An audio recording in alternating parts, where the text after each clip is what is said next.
Riskides sellega, et õhutan veelgi rohkem hirme kolmanda maailmasõja ees, alustame siis. Lisaks sellele, mis toimub Ukraina ja Venemaa vahel ning nädalatepikkusele õhurünnakute kampaaniale, milles osalevad Ameerika Ühendriigid ja Iraan, on silmapiiril vastasseis Ameerika Ühendriikide ja Venemaa vahel. Võib-olla mõne päeva pärast. Lahingu toimumiskoht. Kuuba rannik, kui Vene naftatanker kihutab saare poole. Alles hiljuti hoiatasin Kuuba tankeri kriisi eest ja nüüd see ongi käes. Täna vaatame lühidalt Kuuba mõistatust ja seejärel keskendume tankerile, mis hõlmab Atlantist, Airbudi reeglid ja minu aeglast vajumist hullumeelsusesse. Olgu, te mäletate, et see saaga algas 3. jaanuaril, kui Ameerika Ühendriigid alustasid erilist Maduro operatsiooni, arreteerides Venezuela presidendi. Jah, kunagi pidasid Ameerika Ühendriigid kinni lühikestest konfliktide ajakavadest. Pärast seda on Valge Maja tegelikult kontrollinud Venezuela välispoliitikat. Osa sellest tähendas, et lõpetati subsideeritud toornafta tarned, mida Maduro varem Kuubale saatis. Selle operatsiooni ajendil kuulutas Trump välja naftaembargo, karantiini Kuuba vastu ja ähvardas tariifidega riike, kes seda rikuvad. Peaaegu kõik on sellele allunud, salohega Mehhiko, mis oli varem Kuuba peamine partner. Viimane naftasaadetis jõudis Kuubale 9. jaanuaril. Kuuba vajab toimimiseks umbes 100 000 barrelit naftat päevas. Saar toodab vaid 40 000 barrelit, jäädes 60 000 barrelit puudu. Lõpptulemusena jääb Kuuba ajutiselt pimedaks ning valitsuses kasvab meeleheide. Kuuba peamine lootus oli saada naftat Venemaalt.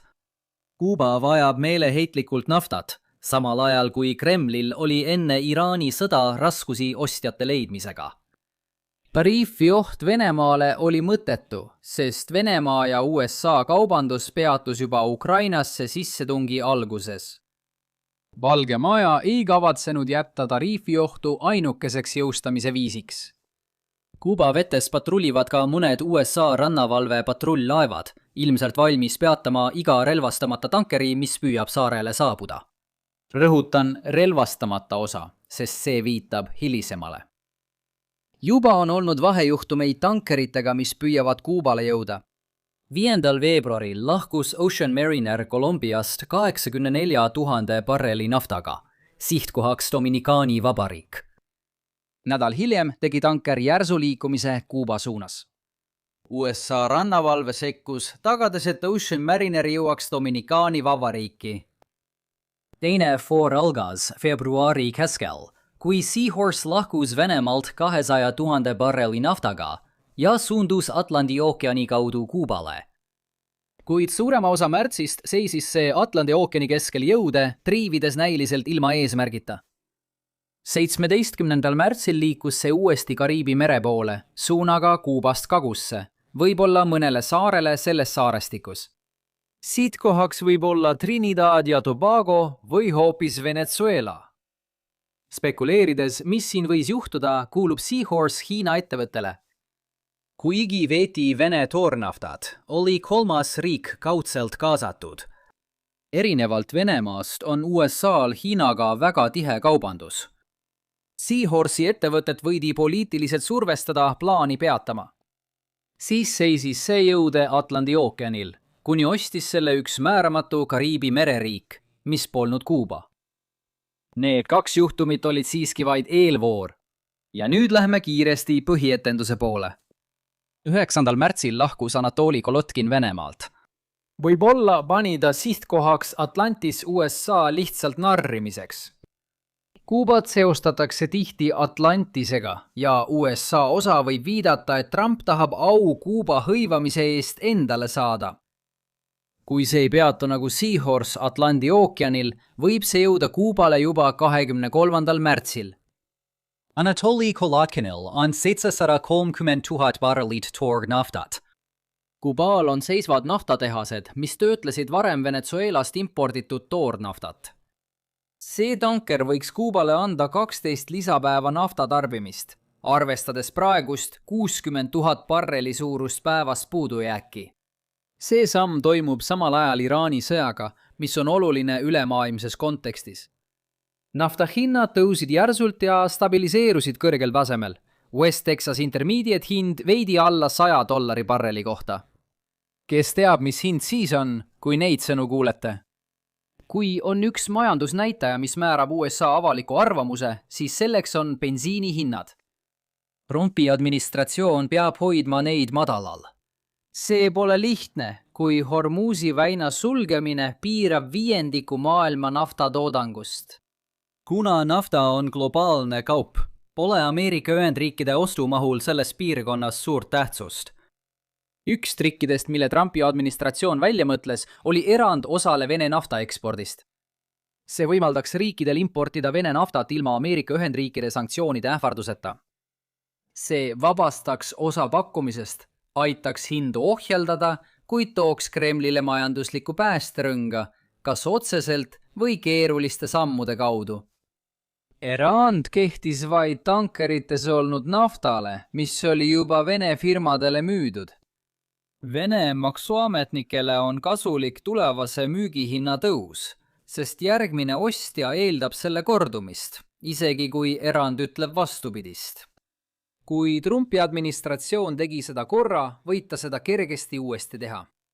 Ma räägin sellest nii pikalt, sest Ameerika Ühendriigid pikendasid samuti Iraani naftaerandit, tekitades kummalisi pealkirju, mis jätavad mulje, nagu oleksid Ameerika Ühendriigid leevendanud sanktsioone riigi vastu, kellega nad praegu sõjas on. Probleem on siiski palju keerulisem, kui pealkirjad näitavad. Iraan ei saa sellelt erandmüügilt lisaraha. See muudab ostjate ootusi ja tekitab seal soovimatuid tagajärgi, eeldades, et üldse naftat saab Hormuzi väinast välja, mis on probleem, mida Venemaal pole. Praeguse poliitilise polariseerumise tõttu on raske arutada välispoliitika nüansse, mis on mulle selle aja juures kõige vastumeelsem. Mõnikord ei ole sundmeetme mõju nii kahjutu, nagu valitsus võib väita. Kuid samas ei ole see ka nii katastroofiline, nagu opositsioon väidab. Nagu varem öeldud, on Iraani nafta erand vaid odav trikk, mis pakub naftatarbijatele ainult ajutist leevendust. Samal ajal aidates haavatud Iraani režiimi, kuid mitte nii palju, kui avalik arutelu väidab. Kõigi nende veidruste tõttu on loogiline, et osa neist jõuab ka Kuubale. Erandi peamine eesmärk oli avada import Indiasse. Sellegipoolest spekuleeriti Venemaal, et erand viitab sellele, et Ameerika Ühendriigid hakkavad lubama nafta importi Kuubasse. Lõppude lõpuks ei maininud ametlik tekst midagi selle kohta, et teatud riigid oleksid erandist vabastatud. See oli tõepoolest naftasanktsioonide Airbudi reegel tegevuses. Neile teist, kellel ei olnud rõõmu kasvada üles meeldivamal ajal, mida tuntakse 90-ndatena. Airbud oli film, kus koer mängis põhikooli korvpallimeeskonnas. Kuidas see võimalik on? Reeglite raamatus polnud öeldud, et koerad ei tohi korvpalli mängida. See on päris asi, sellel on isegi Wikipedia lehekülg. Kuigi selline reeglite lünk meenutab elukutselise maadluse süžeed, ei tohiks unustada, et praegune USA president on WWE kuulsuste halli liige. Venemaa proovis seda teha. Trumpi administratsioon keelas uuendatud erandiga selgelt juurdepääsu Kuubale, asetades selle samasse kategooriasse nagu Põhja-Korea ja Venemaa okupeeritud Ukraina.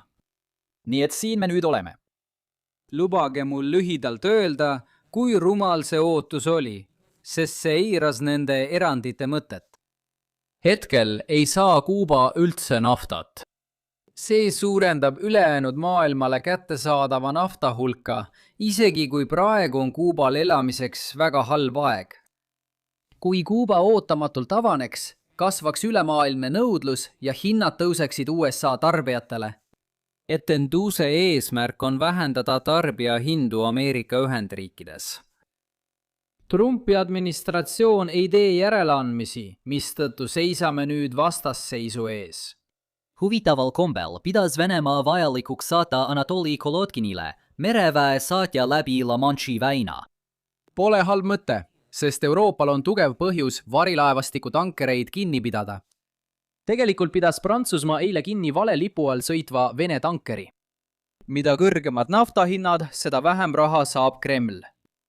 Ühendkuningriigi merevägi jälgis Anatoli Golotkinit, kui see Väinast läbi sõitis. Midagi ei tehtud, vähemalt selle saatjaga kohal olles. See saatja lahkus Anatoli Golotkinist Atlandi ookeani sisenedes. Seega, kui Ameerika Ühendriigid tahavad tankeri peatada, saavad nad seda teha.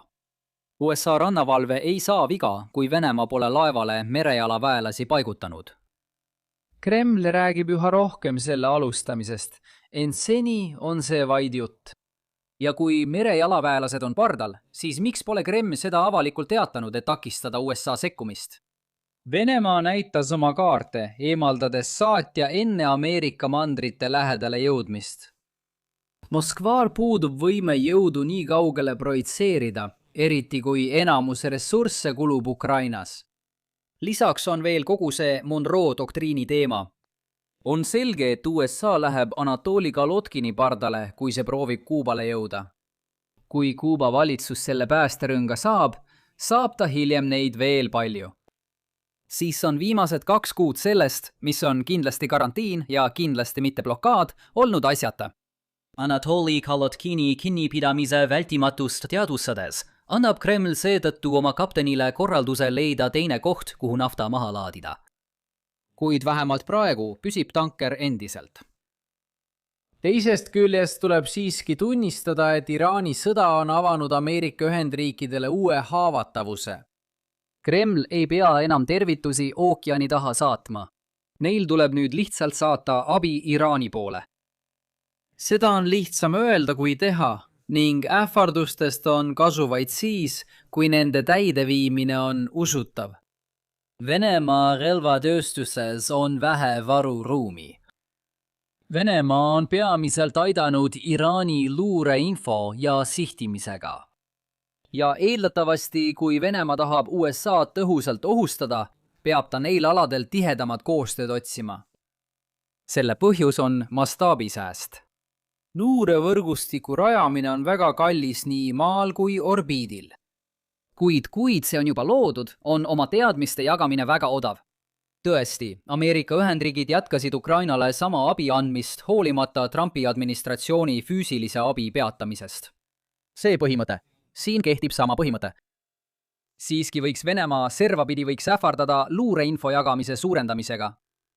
Veelgi enam, Venemaa on muutnud Shahedi disaini pärast seda, kui Iraan algselt litsentsi müüs. Olen kindel, et Iraan soovib ligi pääseda nendele täiustustele, eriti tehisintellektiga sihtimissüsteemidele.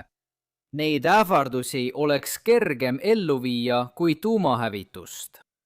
See võib olla Kuubal kriis, kuid sellel puudub Kuuba raketikriisi tuumamõõde.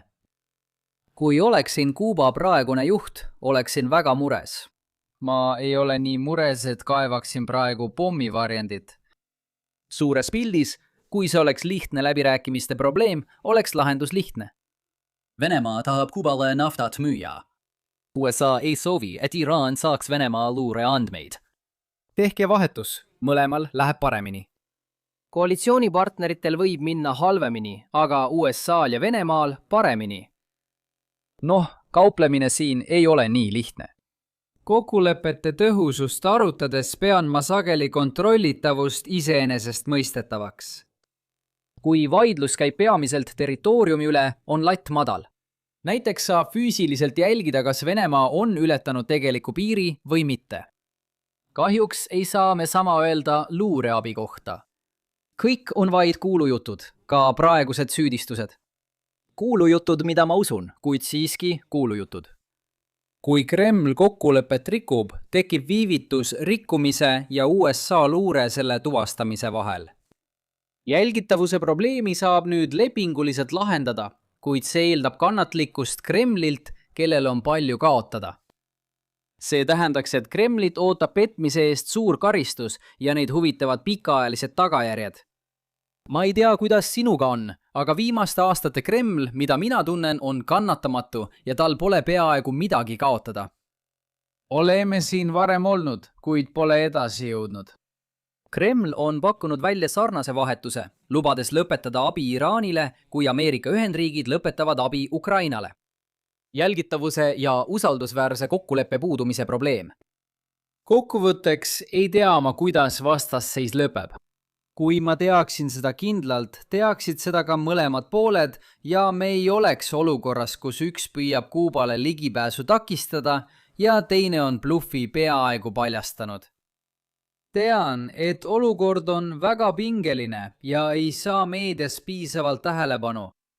Aastal 2026 paistab, et meil puhkeaega ei tule. Vaata mõnda neist paljudest teistest lõbusatest videotest, kuni ma annan endale 24 tundi taastumiseks. Kui video meeldis, pane like, jaga ja telli kanal. Kohtume järgmisel korral. Ole tubli!